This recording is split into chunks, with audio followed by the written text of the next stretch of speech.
Ces résultats de la République en marche et de la majorité en général très mauvais rendent fébrile. On a vu des chicayas entre Éric Dupond-Moretti et Gérald Darmanin avant le Conseil des ministres. Oui, écoutez, ces chicayas, c'est vraiment pas très important. Il y a une démarche tout à fait normale de Gérald Darmanin qui félicite Bertrand, qu'il connaît depuis toujours et qui a fait un score magnifique. Il n'y a absolument aucune raison de ne Donc pas Éric Dupond-Moretti a tort de s'énerver?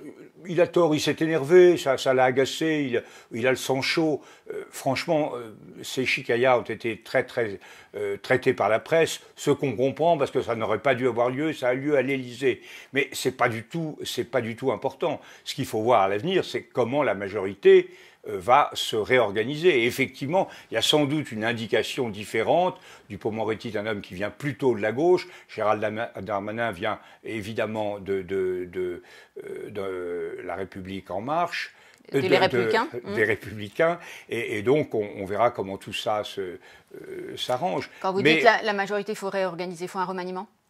Écoutez, en tout cas, moi, je trouve vous avez posé une question sur la fébrilité. Et je crois que c'est juste, parce que la majorité s'est fait étriller.